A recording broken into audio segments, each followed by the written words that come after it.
நாபிஹி வியத், அவருடைய நாபி எது, அதாவது தொப்புள் எது அப்படின்னு கேட்டா இந்த ஆகாசம்தான் அவருக்கு தொப்புளாக இருந்துருக்கு. வியத் அசுஹு அனிலஹா சந்திரசூரியோஜனேத்ரே, அவருக்கு இந்த 2 கண்கள் எது அப்படின்னு கேட்டா சந்திரசூரியவ், சந்திரனும் சூரியனும் தான் அந்த மகாவிஷ்ணுக்கு 2 கண்களாக இருந்துருக்கு. கர்ணௌ ஆஷா சிரோத்யௌ, கர்ணௌ ஆஷாஹா, 4 திக்குகள் என்ன இருக்கோ அதுதான் அவருக்கு காதுகளாக இருந்துருக்குன்னா.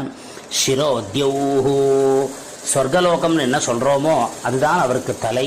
முகம் அப்படி தகனஹா, முகம் எது அப்படின்னு கேட்டா அவருக்கு முகம் அப்படி தகனஹா, அக்னியாக இருக்கக்கூடியது தான் அவருக்கு வாயாக இருந்துருக்கு.